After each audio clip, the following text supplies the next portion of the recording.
विजयादशमी उत्सव आज modern technology के द्वारा इकट्ठे हुए हैं। हमारा भारतीय शक्ति और भक्ति, ये दोनों का समन्वय जिस उत्सव के द्वारा हमें समझना है वो आज विजयादशमी। तो सर्वप्रथम जगत गुरु और अपने गुरु को नमस्कार करेंगे और गीता का एक श्लोक जिसका विशिष्ट संबंध आज के उत्सव के साथ है वह भी देखेंगे।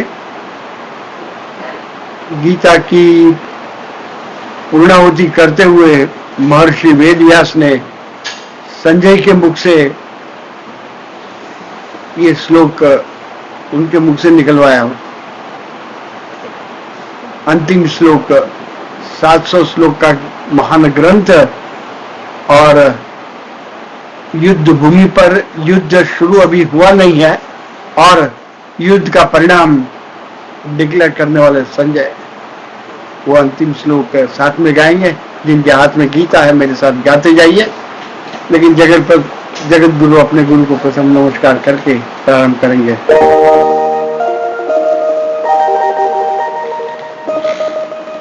वसुदेव वसुतनु देवं कंस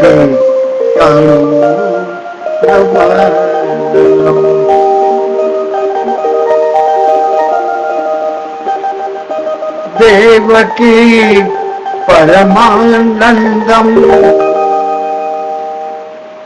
कृष्णं वंदे जगद्गुरु।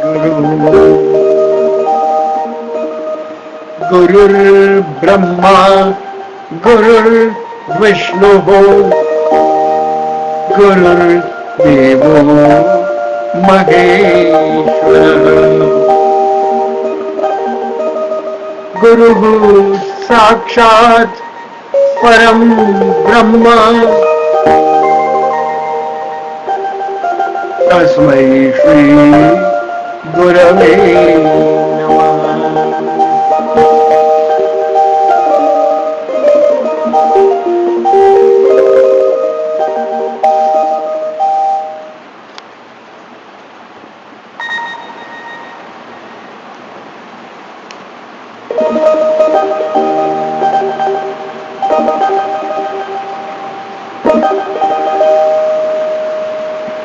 ओम श्री परमात्मने नमः।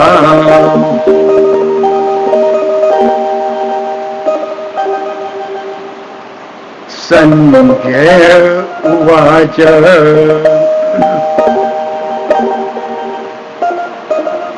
यत्र योगेश्वरः कृष्णो यत्र पार्थो धनुर्धरः तत्र श्री विजयो भूतिर्ध्रुवा नीतिर्मतिर्मम।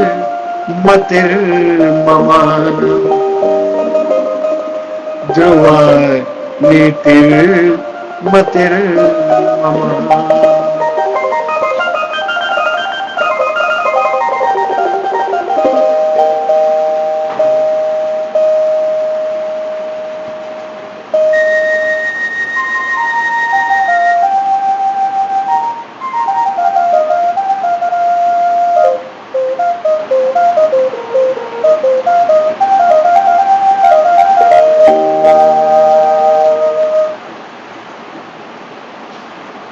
उत्सव निमित्त साथ देने वाले सभी को विशेष रूप से नमस्कार। भारतीय परंपरा में उत्सवों की श्रृंखला में अनोखा एक रहस्य से और विज्ञान से भरा हुआ उत्सव, हमारे जीवन में उत्साह भर देने वाला वही उत्सव, कुछ जीवन का संदेश लेकर आने वाला उत्सव आज वैसा ही एक महत्व का उत्सव विजयादशमी, और दूसरे नाम से भी प्रसिद्ध है दशहरा। भारतीय वर्ष 12 मास में 2 दशहरा उत्सव। पहला उत्सव गंगा दशहरा, जिसमें गंगा मां मेरे 10 पातक हरने वाली, उसका स्मरण करना, उसको विशेष रूप से नमस्कार करना। और ये दूसरा दशहरा, आज का दिन विजयादशमी, ये भी दशमी का उत्सव है। 10 माथे वाला रावण को हरने वाले राम का स्मरण करना। आज देखेंगे तो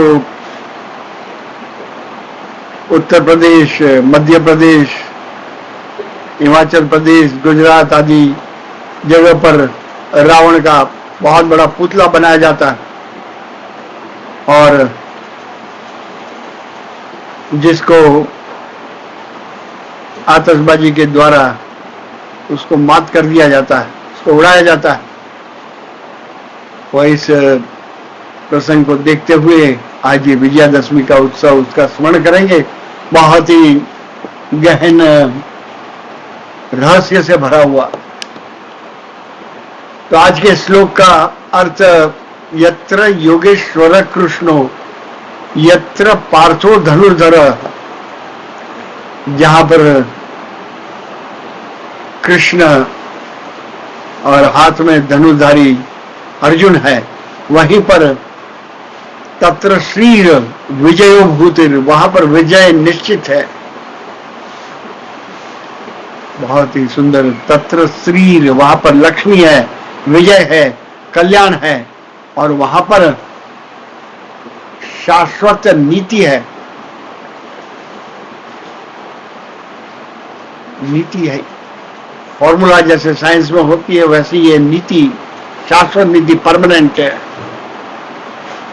कि विज्ञान का यहाँ पर रहस्य इस श्लोक के द्वारा मानव प्रयत्न प्लस ईश्वर कृपा दोनों मिलकर विजय की प्राप्ति। इस श्लोक के द्वारा संजय के मुख से महर्षि वेदव्यास का शिष्य संजय अपने राजा धृतराष्ट्र को,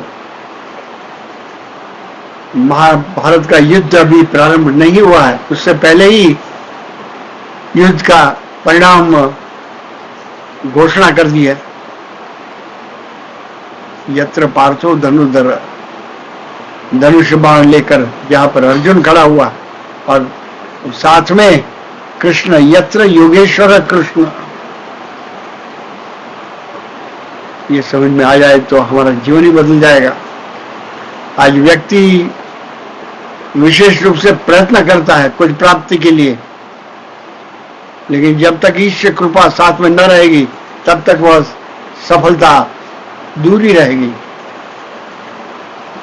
और ईश्वर कृपा, जो प्रयत्न करता है उस पर ही ईश्वर कृपा होती है, क्योंकि ईश्वर बिना प्रयत्न करने वाले पर कृपा कैसे करेंगे। इसलिए दोनों का संयोग वही आज का दशहरा का उत्सव, विजयादशमी, यानी कि दूसरे शब्दों में विजय के लिए प्रस्थान करने का उत्सव। ऐतिहासिक घटना भी थोड़ी देखेंगे। तो आज के दिवस रावण को मात करने के लिए, जो आज हम प्रसंग देखते हैं कई जगह पर, 10 माथे वाले रावण को उड़ाया जाता है। तो आज के दिन प्रभु रामचंद्र ने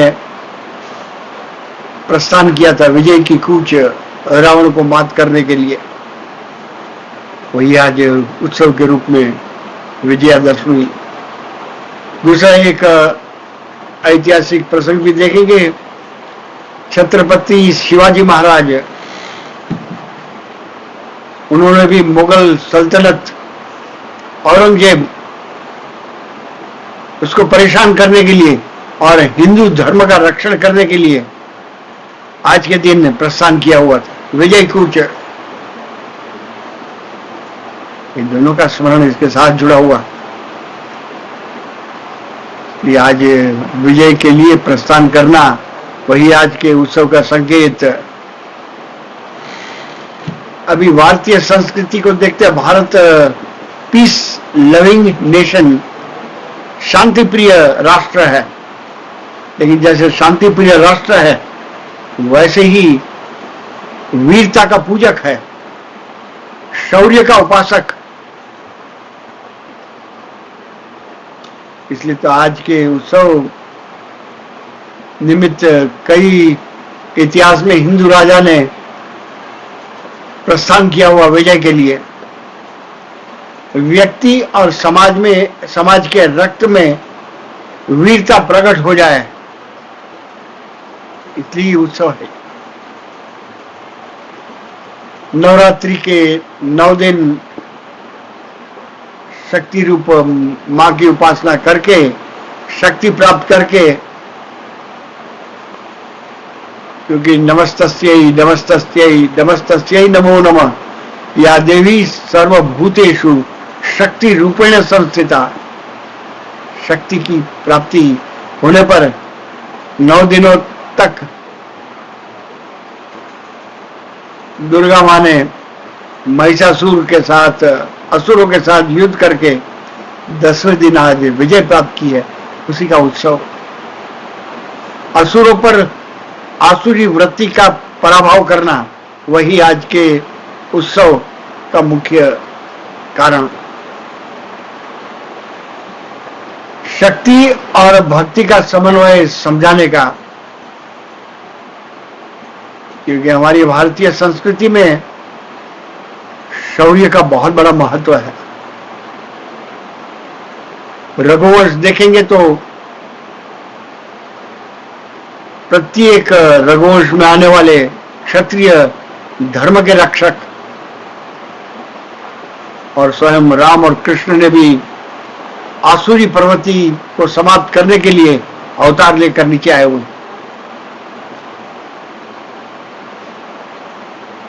ये वीरता का पीस लविंग राष्ट्र जैसे है, वैसे हमारा भारत भी, भारत नाम के पीछे भी वीर अर्जुन,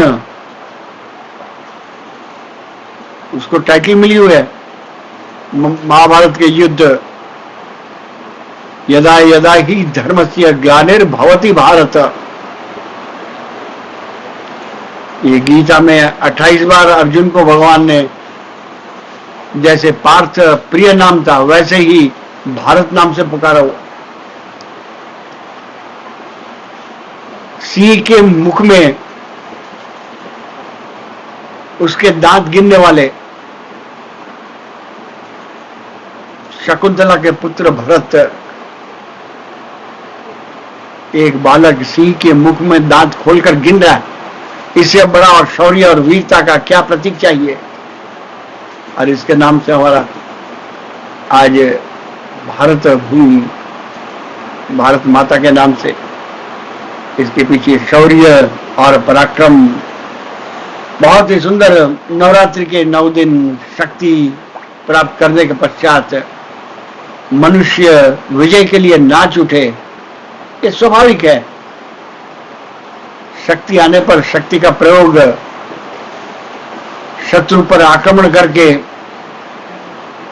होना, ये स्वाभाविक क्रिया है।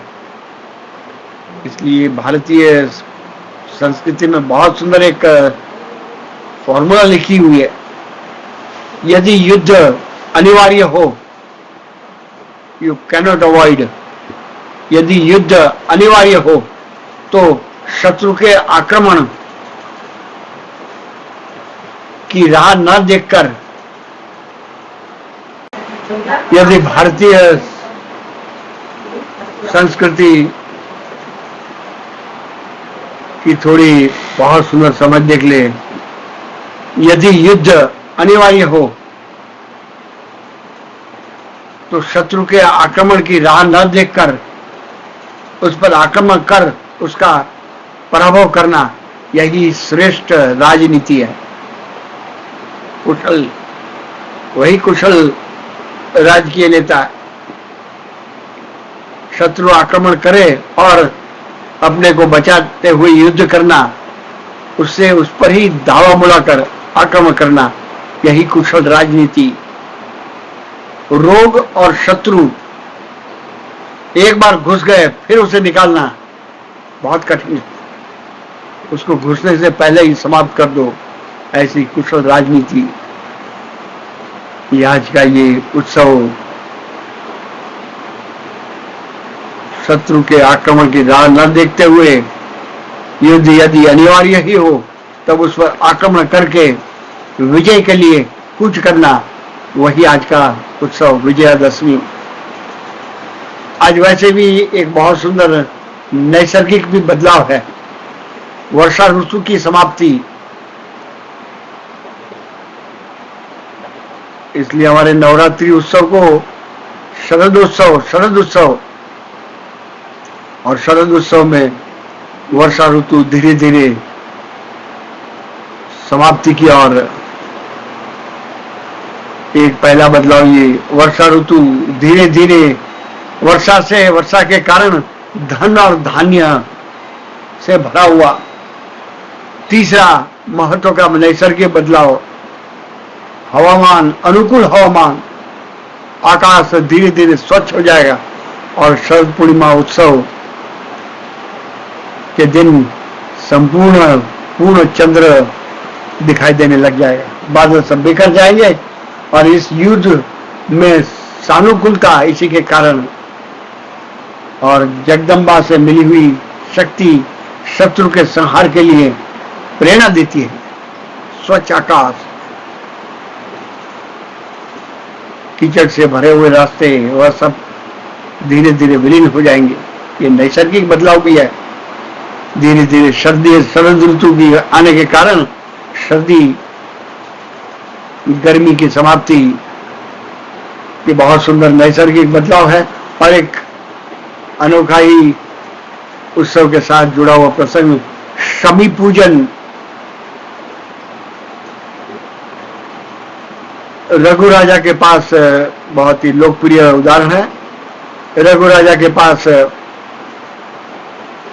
बर्तंतु ऋषि का शिष्य कौत्स आया हुआ है और वहां रघु राजा का चेहरा देखकर वह समझ गया अभी राजा के खजाने में दान मिलने की संभावना कम दिखती है, क्योंकि रघु राजा का एक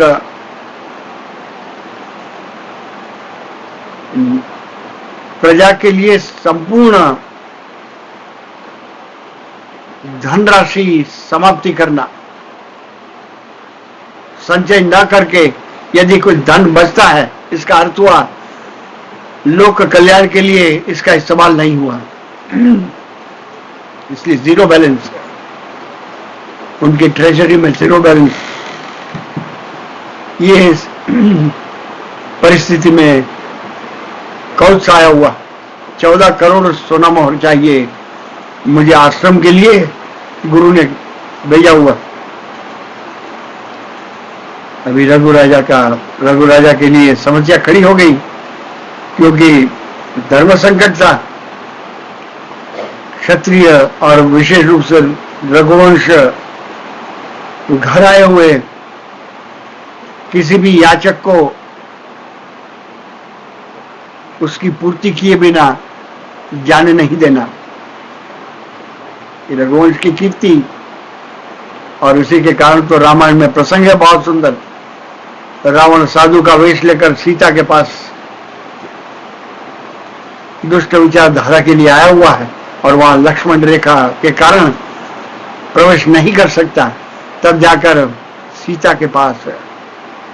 अभी कई आज के नौजवान के प्रश्न होगा, सीता जगत जननी है तो उसे क्या पता नहीं था क्या ये रावण की साधु वेश में आया हुआ।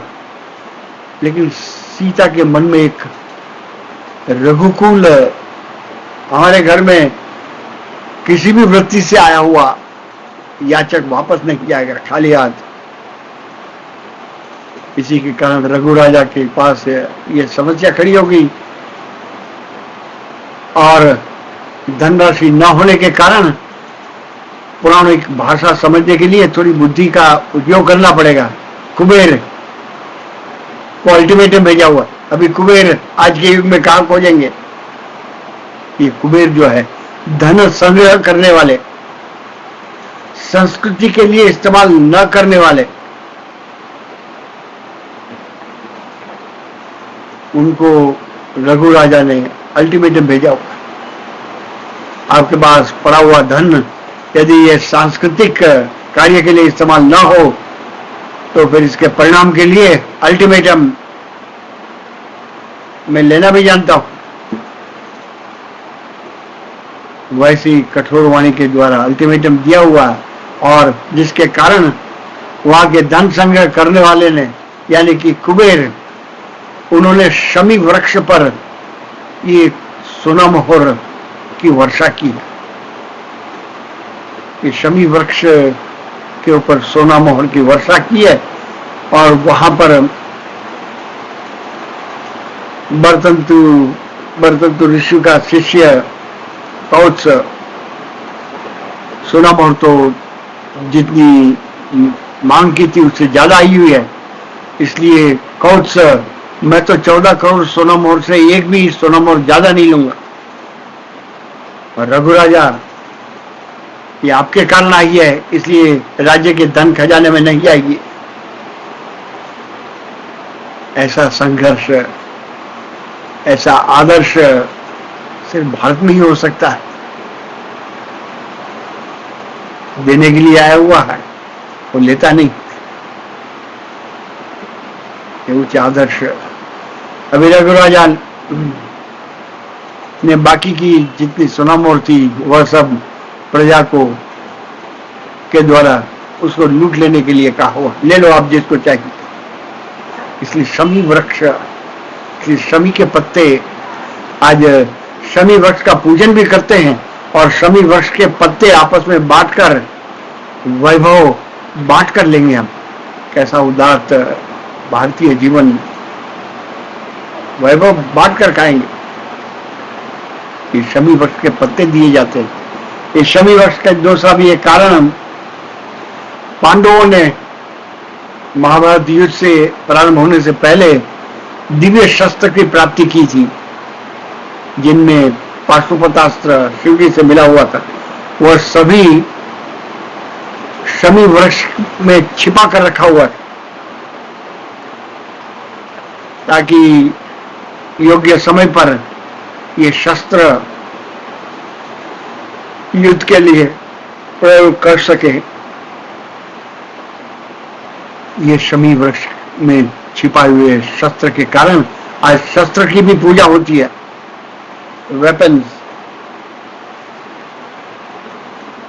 ये बहुत ही शमी पूजन, शमी के पत्ते, वैभव अकेले नहीं बांट कर खाऊंगा। शमी वृक्ष ने वैभव दिया इसलिए उसका पूजन करते हैं।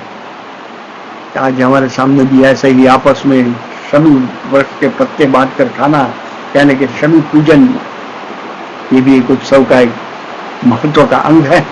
वह पांडवों के द्वारा वहां पर शस्त्र छिपाए हुए थे, इसलिए शस्त्र पूजन भी आज एक उत्सव का भाग है।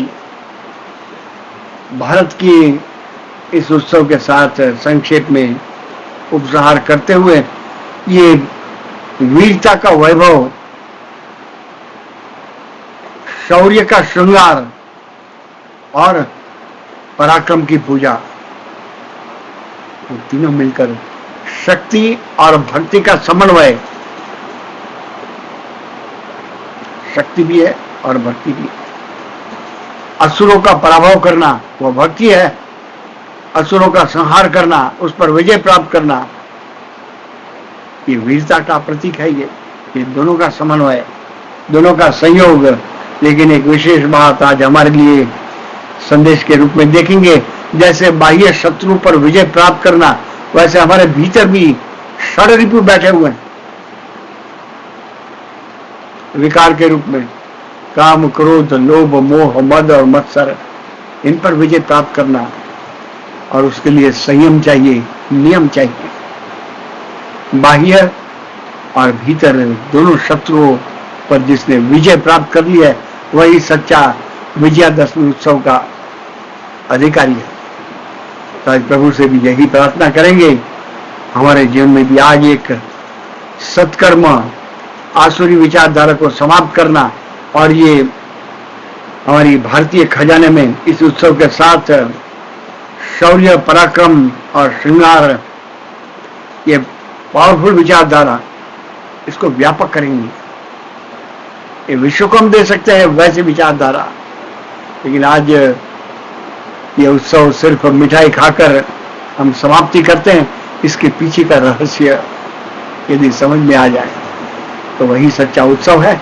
वैसे ही प्रभु से प्रार्थना करके आज हम भी वैसा कोई संकल्प लें, प्रभु का स्मरण करके, तो हमारा भी ये संकल्प अवश्य ही पूरा होगा। क्योंकि इसका प्रत्यक्ष उदाहरण महाभारत का युद्ध शुरू होने से पहले ही उसका रिजल्ट संजय ने डिक्लेयर कर दिया हुआ। यही प्रत्यक्ष उदाहरण है, जहां मनुष्य प्रयत्न और ईश्वर कृपा, इन दोनों का संयोग वही विजय का कारण। तत्र श्री विजयो भूतिर ध्रुवा नीतिर मतिर मम। ये जैसे साइंस की फॉर्मूला है, वैसे ये गीता का अंतिम श्लोक एक बहुत बड़ा संदेश है। प्रभु का नाम लेकर बैठने से काम पूरा नहीं होगा, नाम के साथ काम भी चाहिए। युद्ध के लिए तैयार हो जाओ, असुरों को विरुद्ध खड़े हो जाओ, वही सच्चे धर्म के रक्षक, और उनके साथ ही कृष्ण खड़े हुए, यत्र योगेश्वर कृष्ण। तो आज वही प्रार्थना के साथ एक बार फिर ये अंतिम श्लोक गाकर आज का उत्सव समाप्त करेंगे।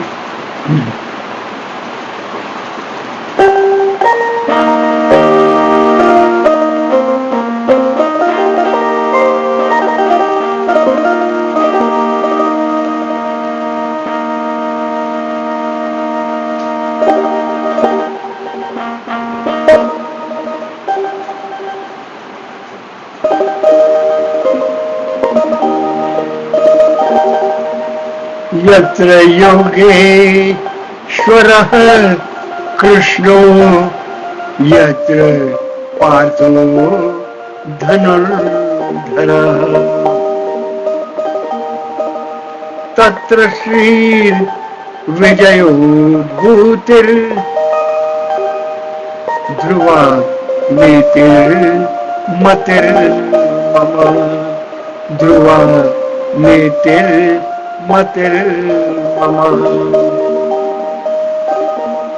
वसुदेवसुतं देवं कंसचाणूरमर्दनम्।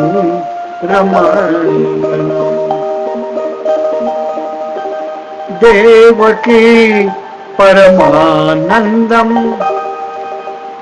कृष्णं वन्दे जगद्गुरुम्।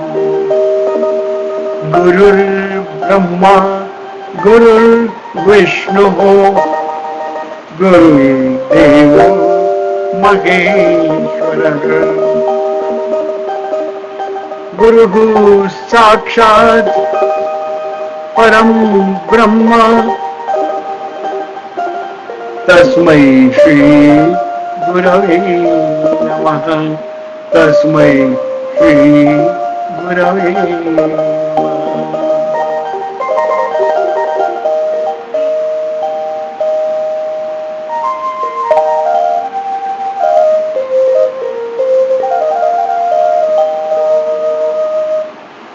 जय योगेश्वर, जय श्री कृष्ण। सभी साथ देने वाले को विशेष रूप से नमस्कार। आज यही उत्सव चिंतन की समाप्ति करेंगे।